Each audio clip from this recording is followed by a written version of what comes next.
Hey out there, slot car land, how is everybody doing this weekend? Okay, like I promised, we're going to be talking about ways to be able to identify what car you have.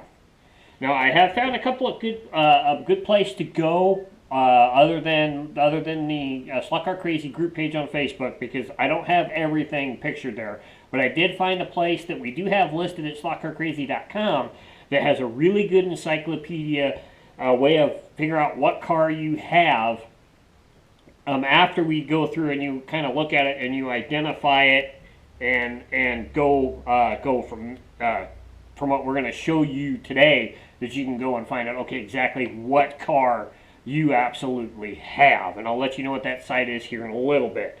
So the first thing we're going to talk about is where to go on a chassis to find out either the maker or what the model itself is. Some cars actually list that, some don't.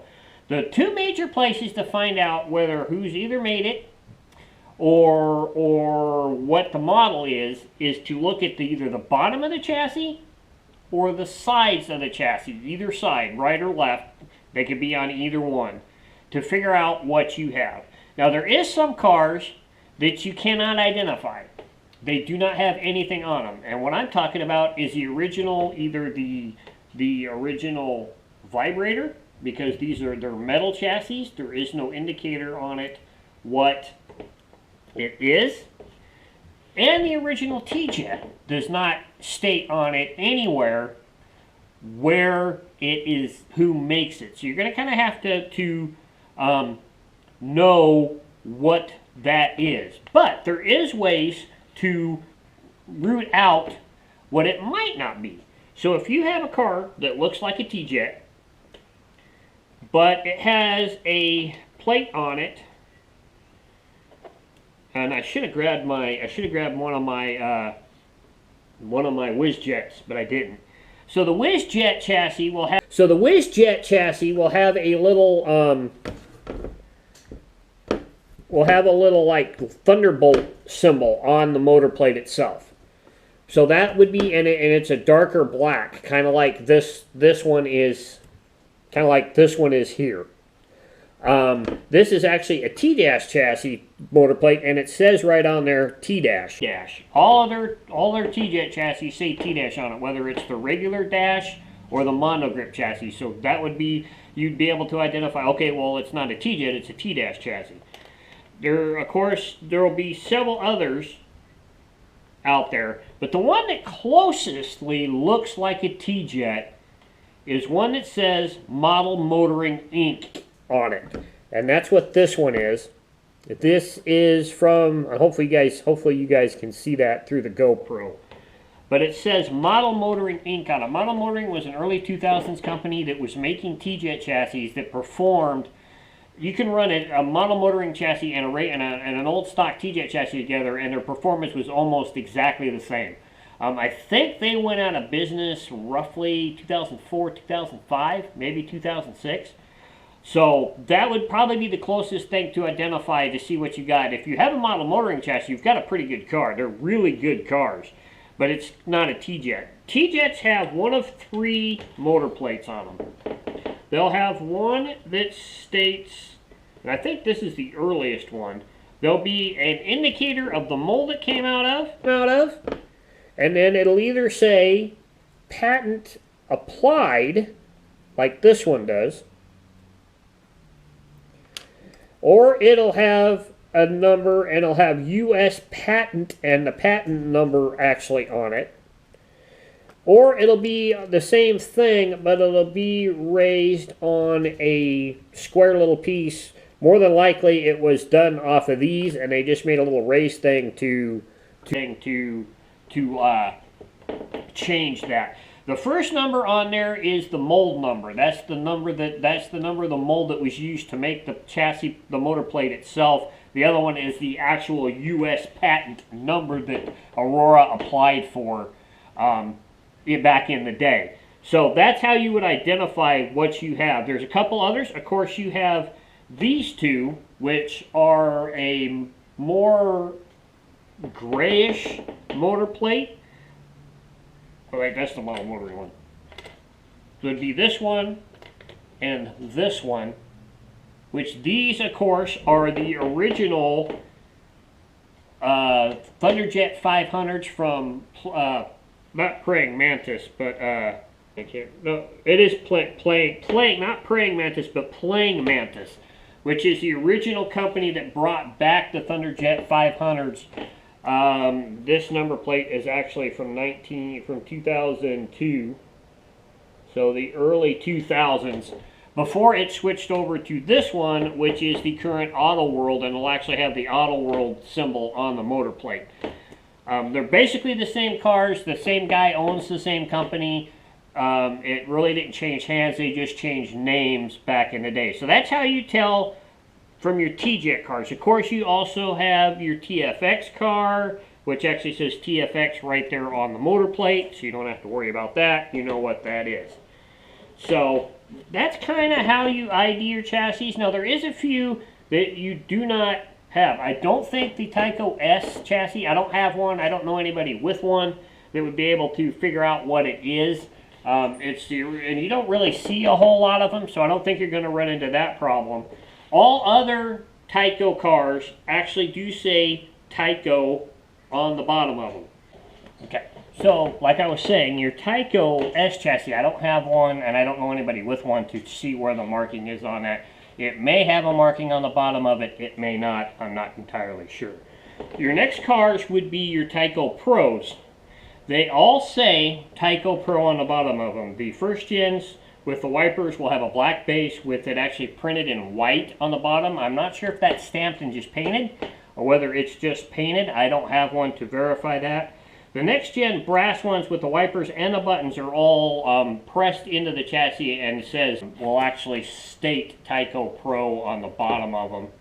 So you know right off the bat that that's a Tyco Pro, and they're pretty well identified. Your next cars would be your HP2s. Now, there's kind of a misnomer out there. I had three of them here. Where'd the other one go? Oh, here it is. You'll find two different versions of the car. You'll find this one and this one. They'll all say Tyco on them. They'll be on the back of the chassis behind the flex collector there for the magnet thing. They'll all say made by Tyco, and it'll actually have in where it was made, whether it was, I think they're all Hong Kong. I don't think there's any China out there. This is referred to as a curve hugger, but it is still a HP2 car. This came out first, then they switched it to this, and then this is the last gen car, and it's actually printed sideways on there on the base of the chassis. So those are all easily identified. The 440 cars will actually say 440 on the side. The HP2s do not have an indicator on them. I looked at several of them. Some of my HP2 wide pans don't even have anything on them. But everybody pretty much knows what an HP2 looks like. You'll find two different countries of origin. You'll find China and Malaysia. I believe the Malaysian cars are the later cars after Mattel took over, because that's where a lot of Hot Wheels are. A lot of the Hot Wheels are produced in Malaysia. So more than likely, that's what caused that change there. Of course, back to AFX. All of your AFX cars, all your Aurora cars, starting with the vulnerable AFX, or what our group also calls non-mag, actually has AFX on the bottom of them. Now, they do not say Aurora anywhere on them, but we all know who makes those cars. And then, of course, the magnet traction will have it in the back corner. The G Plus cars actually state G Plus. They don't have AFX on the bottom of them, but they say G Plus. The first gens that look like this will have it on the back of that motor plate. The one with the removable chassis will have it printed sideways underneath there. And then, of course, the Super G Plus will actually say Super G Plus right below the base of them. The next car that came out was the Super Magnet Traction car. Now, it does not state who it's made by. Oh, okay, yeah, it does. It's underneath, so you got to remove the rear axle. and it's underneath the rear axle inside the, whoo, as I drop the chassis, inside the plate right there, it will say AFX. So that's how you ID that car. Now there is two others with similar chassis styles, but these are also do not have an indicator as to who they're made by. It states where they're made, which is Singapore, which is a dead giveaway right there because all of AFX stuff overseas was made in Singapore, and that is the Blaze and Brakes chassis and the Speed Shift chassis, which are all Aurora chassis as well. So that's how you ID your Aurora cars. They'll all have AFX on them somewhere with the exception of the Speed Shift and the Blazing Brakes, and then of course your first gen Aurora cars, your T-jets and your vibrators. Moving on to some other things that you might find out there in the world is, if I can find it here, I got so much stuff laid out here it's hard to tell, would be a chassis that kind of looks like this. Very wide pickup shoes in the front, inline motor, and this actually states on the side has MR1. MR, or is it MB? No, it's MR1 on the side, which stands for Macron Racing. So this is a Macron car. This also looks a lot like, and so does the Carrera cars, which we raced and I did a review for you guys of. Well, we did the set review. I haven't done a chassis review of that yet.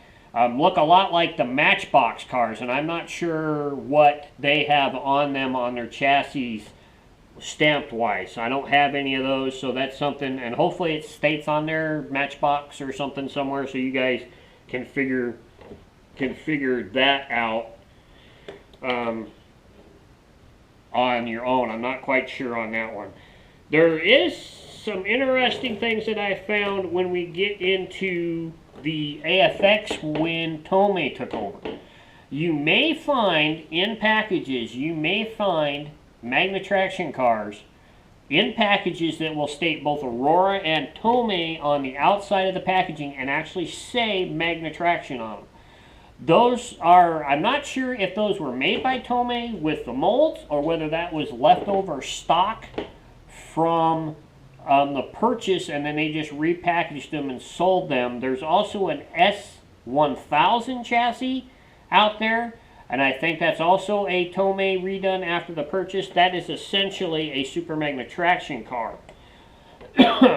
So that's the differences there. But if you take a look at the oldest and the first release, whoop, as my shoe fell off, from Tomy would be your not your SRT, but your Tomy Turbos.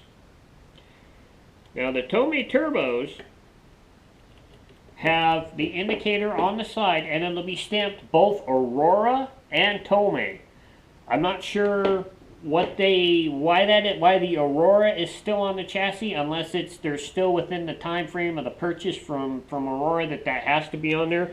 All three of these, your Turbo, your SRT Turbo, and even your Super Gs will be marked both Tomy and Aurora on the side of the car, and then it'll have the manufactured country on the other opposite side in the same spot as where it says Tomy and Aurora on there.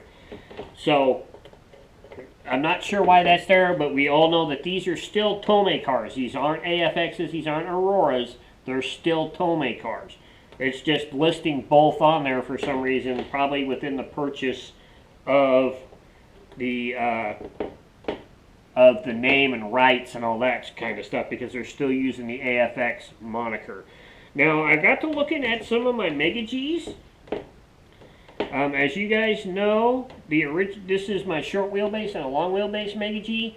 It'll, like you guys know, it says AFX right behind the rear pin, and on the sides, they'll have the C with the circle for copyright, and it'll say Tomy on the side of it. My first gen Mega G Plus also still states Tomy on the side of it.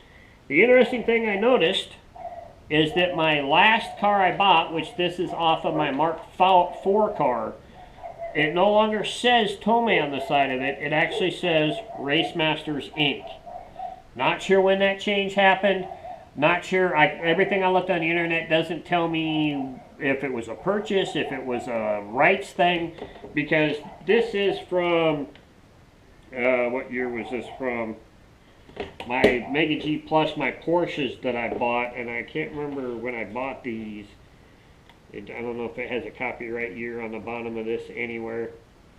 But these still state manufactured by Tomy and distributed in North America by Race Masters. So, and I don't have my packaging from my Mark IV. I wish I would have kept it, but I'm not sure what it says on the back of that. So, there is a few cars, some more modern day stuff. Well, let's go. Hold on. Let's go back here to these guys real quick. Your Amrec, Rocor, Cox. Also, there's also Galoob in there.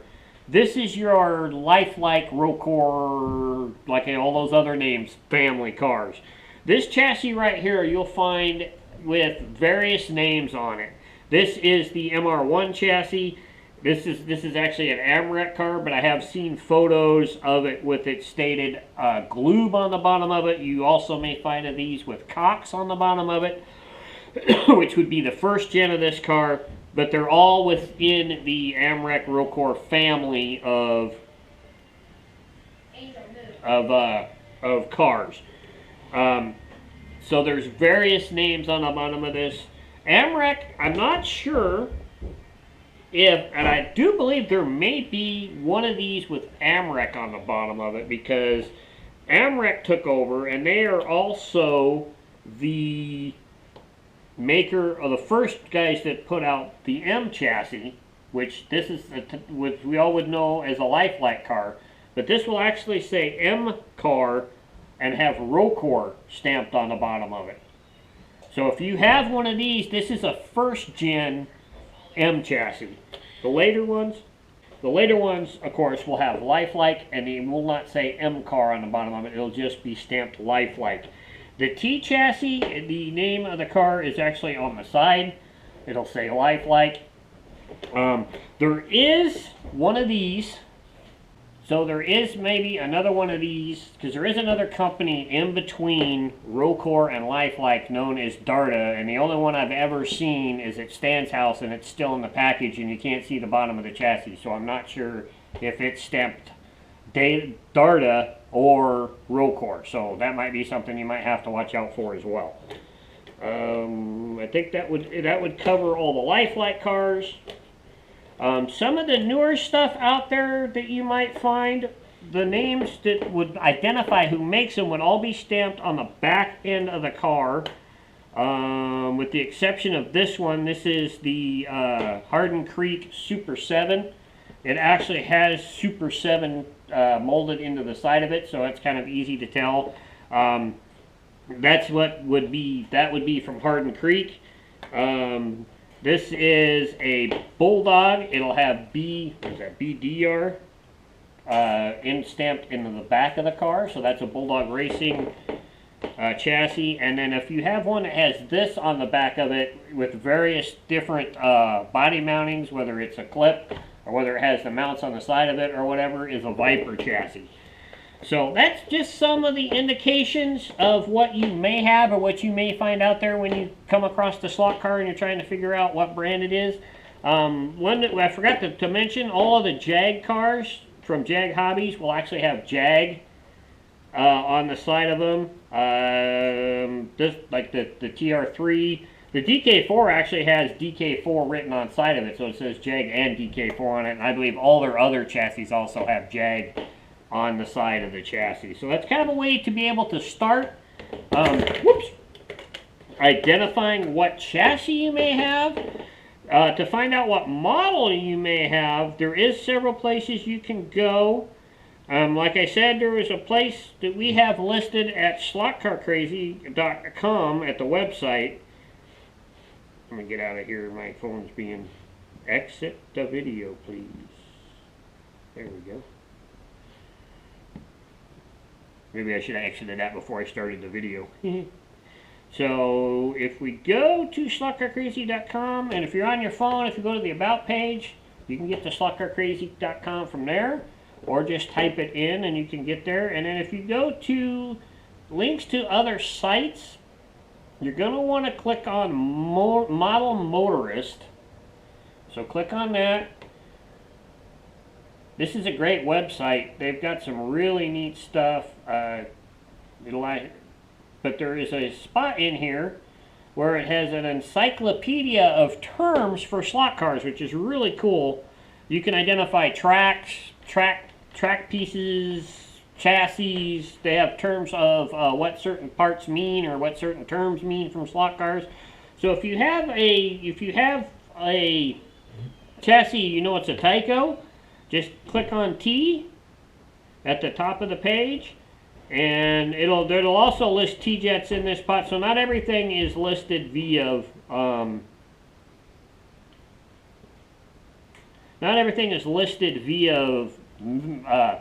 manufacturer name. Some might be individual name, like a T-jet. I'm pretty sure it'll also be listed under Aurora as well. But it's a great website. That's modelmotorist.com. And just go to the encyclopedia tab and you can look up what you need to look up there. I've been kind of perusing it. They've got a lot of great terms and definitions and stuff in there too. So if you guys have heard a term or something you don't recognize, you can go there and find out what it means. So hopefully this video helps you guys. Hopefully I didn't ramble too much, too much.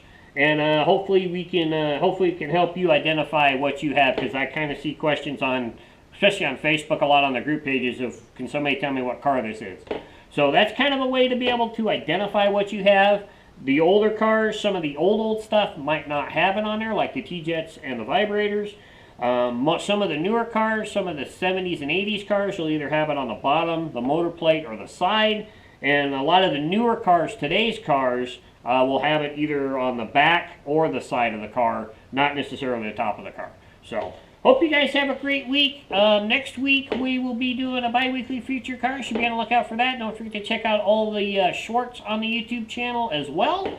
And one went up yesterday, the Speed Shot. Go check it out. Check out the Monday walk around on Monday and the Wreck of the Week on Thursday. So have a great week. We'll catch you guys with the bi-weekly feature car next week, and we'll see you later. Bye.